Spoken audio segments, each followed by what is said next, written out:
You might be right, my lady. I'll tell you what happened. It was terrible and unexpected. The day started just like any other. Father sent me into town on some errands. I went to the tavern to buy ale for Father. I know it's a job for a groom, but I didn't mind, because my girl Bianca worked there. I courted her a while and we agreed to meet in the evening, but our meeting was never to happen. Oh, dear boy. When I'd done all the errands, I headed back home. I promised Father I'd help him with his work, and I was looking forward to it. He was forging a sword for Sir Radzig. The sword was taking shape when Sir Radzig himself came to have a look at it.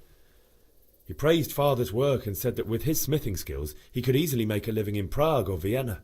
You don't say. But Sigismund's horde was already on the horizon, ready to attack the town. A horde of soldiers was amassed. Pennants flapped in the wind, the armour glinted in the sunlight, and the horses whinnied impatiently. They were waiting for Sigismund to give the command to attack. How awful. And then death descended on Skalitz. I looked towards the tavern and saw a group of Cumans chasing down my Bianca, murdering her for sport. There was nothing I could do to help her. You mustn't blame yourself. She's with the Lord now. I ran to the castle like our neighbours to take cover, but I didn't make it. I had to find another way to save myself. The men on the battlements called down to me to flee to Talmberg and warn you. I was lucky I knew a concealed path around the castle. I needed a horse to get to the safety of Talmberg and to warn you all. And with all that was happening, you thought of others like a good Christian. Then I heard a scream. It was Teresa, the mill wench. She'd been caught by a gang of Cuman savages who planned to violate her. I had Sir Radzig's sword, and even though there were several of them and they were better armed, I had to try and save her. I wanted there to be at least one person I'd helped. And I succeeded, even though it almost cost me my life. After that, I stole a horse from them and rode off. Like a valiant knight. I'll never forget the horror. It will haunt me for the rest of my life. That's terrible. How could something like that happen? God alone knows why he lets such things happen. Oh, you poor boy. I understand your grief, but God is not to blame for the ills of this world. That is the work of Satan and those who do his bidding, those who are corrupted by greed, envy, and pride. You must not lose faith, whatever life brings. Fate has not been merciful to me, and my husband either. Although in comparison to the horrors you went through. I was young when I married my husband. It was my father's wish. Divish was a lot older than I, but a woman must bear her lot. Shortly after our marriage, before I even got a look at Talmberg, the castle was stormed and my husband was imprisoned. Really? My husband had some quarrel with Sir Havel Medek of Valdek, who decided to resolve it by force. He stormed the castle, burned down the village of Pribyslavitz, and killed many of our men, even the old chamberlain. He imprisoned my husband in the castle and put his own garrison there. That's awful. I was barely 18 years old, and all of a sudden, I was left alone with Sir Robert. We didn't know what to do. We went to Prague to appeal to the king and sought help from Divish's friends, but all to no avail. We tried for years, but it seemed I was destined to be left alone and my husband to rot in jail in his own castle. Years, you say? 7 years. That's how long it took before Havel was condemned as an enemy of the crown. And even then he refused to surrender the castle and release my husband. In the end, I raised the money to pay a ransom, and only then, by the grace of Lord Jesus, did I finally lay eyes on my husband once more. 7 years? And was Havel punished for it? Never. And after 7 years, my husband returned to me an infirm old man.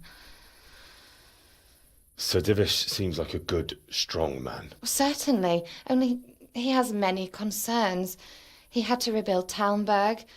After he was released, the king appointed him Burgrave of Prague Castle, and he was very busy. He had no time for me at all. But at least we were in the city, and there was something going on. And now, we're here. My lady, you're still young and beautiful. Your best years are still ahead of you. Would that were true, lad. Would it were true. But what am I doing bothering you with this? You have troubles enough of your own. I'll go and let you sleep.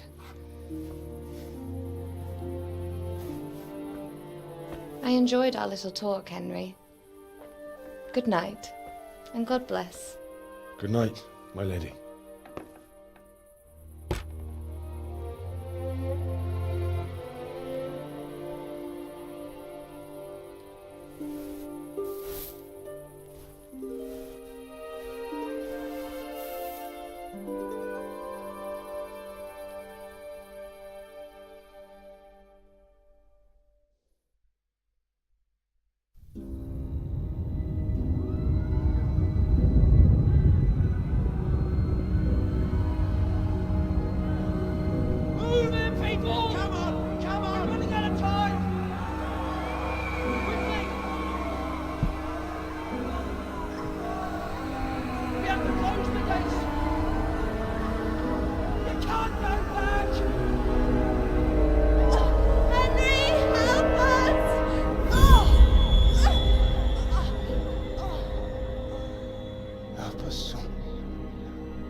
Henry, wake up. You don't want to miss this. What's happening? Come to the battlements. One of our patrols reported a company heading here from Skalitz.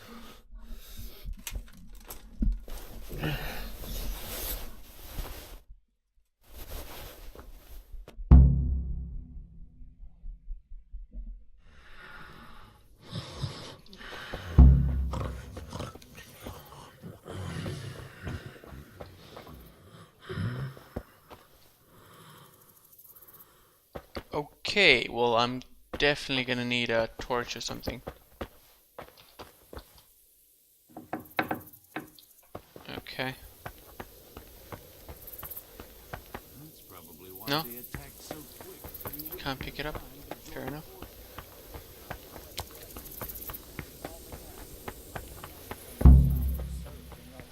Tell them everything. I didn't think of that. Not that I'm spoiling. Listen up. If it's Sigismund and his army, prepare for the worst. But don't be daunted by their numbers. Heed my commands, and all will end well. What's going on? I don't know. It doesn't make sense. Why would Sigismund advance on Talmberg in the night? Especially since he's lost the element of surprise after the raid on Skalitz. Maybe it's not him. Then who is it? The scouts Divish sent to Skalitz to spy on Sigismund said he'd set up camp and was getting ready to storm the castle. And so Radzig is an experienced soldier. He'd surely hold the castle for quite some time. It doesn't make sense. What else did the spies see? Not much of anything.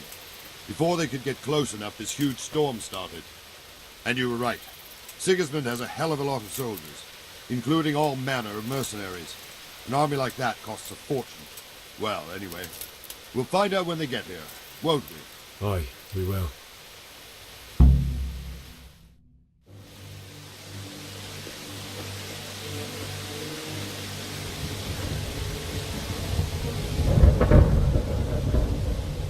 Halt! Who goes there? Lucifer and all his minions! Who else, Robert? Sir Radzig! What a relief. Is his lordship there with you? Yes, sir, he is right here. doing up so late, Divish? At your age, you need a good night's sleep. Well, Radzik, you didn't exactly pick the best time for an outing either. In a big hurry? It was a bit of a scramble, all right. Believe it or not, this tempest is a godsend for me and my men. As my old granddad used to say, better a sore throat than a slit throat. I'd say your grandfather was a wise man. Your messenger told us what happened. Messenger? The lad you sent to warn us. He's alive? He made it to you? He's here with me. He only got away by the skin of his teeth, though. Thank God. A brave young man. But tell me, friend, how on earth did you manage to get away? Thank God for this tempest. When it began, Sigismund's Tatars crawled into their holes and left us storming the castle for more clement weather. We were able to sneak out right under their noses. The Lord be praised. We wouldn't have stood a chance against them. Would you like to spend the night in Talmberg? No, no. When Sigismund finds the castle empty tomorrow, he might come looking for us. We'd only be exposing you to danger.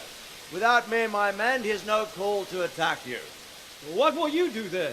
We'll march to Ratai. It's only a short way, and there we'll have a better chance of defense, and enough room for all of these people.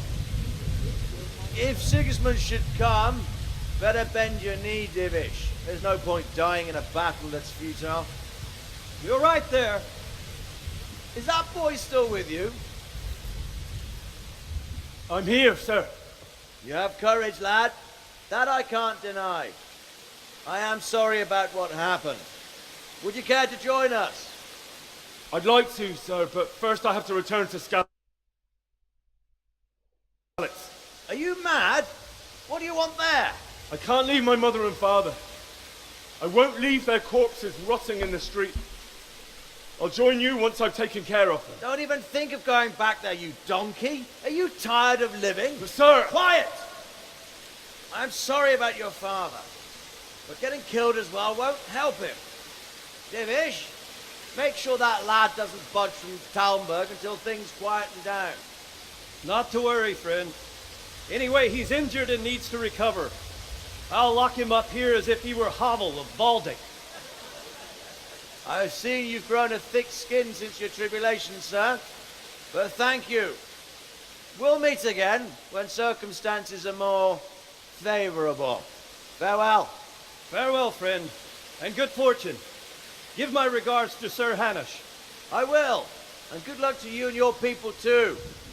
These are dark times. Move out! Anywhere, people! Move out! It's only a short way to our day now.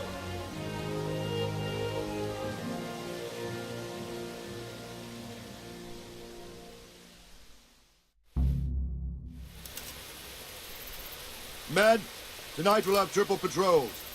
Sort out the watches between you as always. And if I catch anyone boozing, playing dice or slacking off, I'll personally break every bone in his body. I want you to keep a close eye on everything nearby. Sigismund will surely have sent spies, and likely men as well, to follow the Skalitz people now he knows they've fled. Keep your eyes peeled, and report everything to me at once. Understood?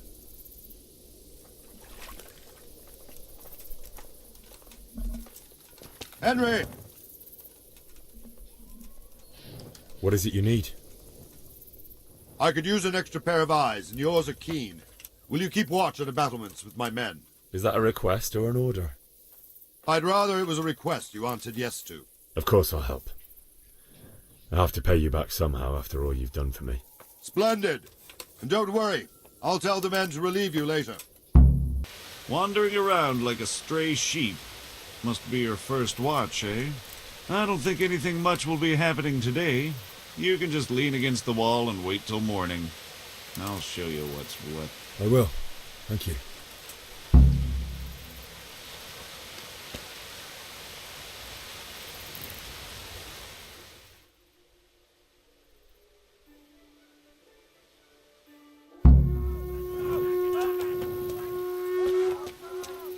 Oh god. Suckyman is here. Shit.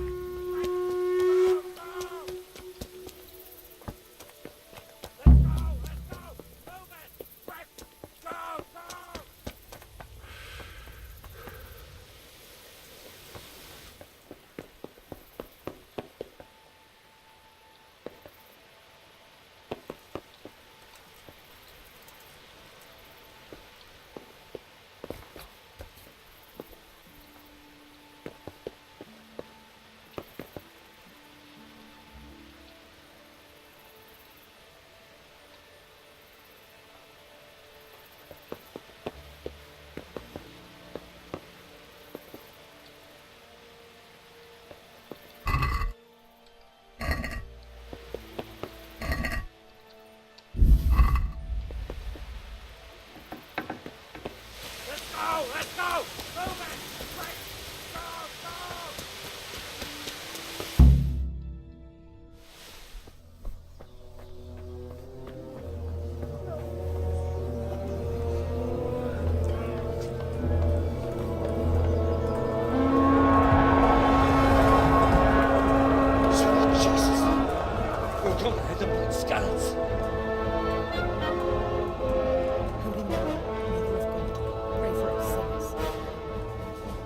See how the self-appointed king wins the love and respect of his loyal subjects. Indeed, Robard.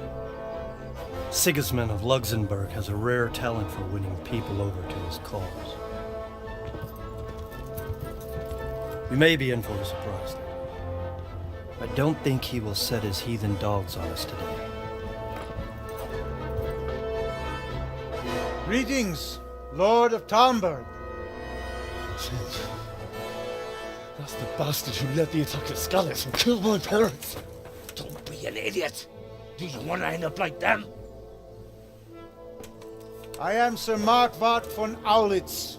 I come in the name of Sigismund of Luxembourg, King of Hungary and Croatia, who has resolved to strike against those who disrupt concord in the land and to restore order in the name of his brother, King Wenceslaus IV.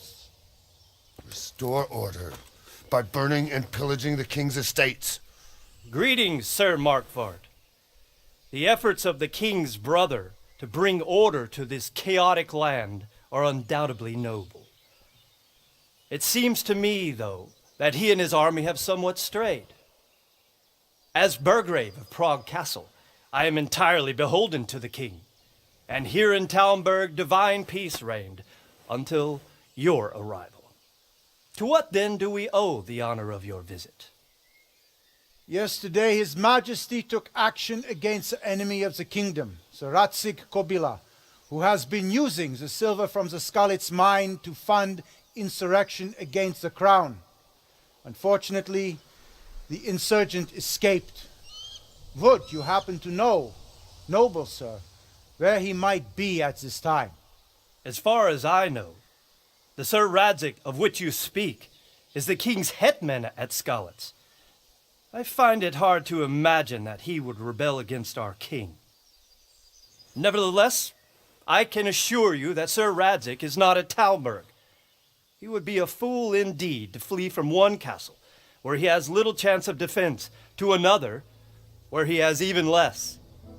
Or do you take the view that my humble manner is any obstacle to your army? Am I to inform the king then that Sir Radzig Kobyla is not at Talmberg and that he has your loyalty? Sir Radzig Kobyla is not here, and I have no intentions of getting embroiled in affairs from which I have nothing to gain. Very well, sir. As you wish. I will relay your words to the king in the hope he will be as well disposed as you seem to be. Those who have clean consciences and goodwill may find themselves well disposed even at moments like this, when there is little cause for joy. Farewell, sir. Auf Wiedersehen.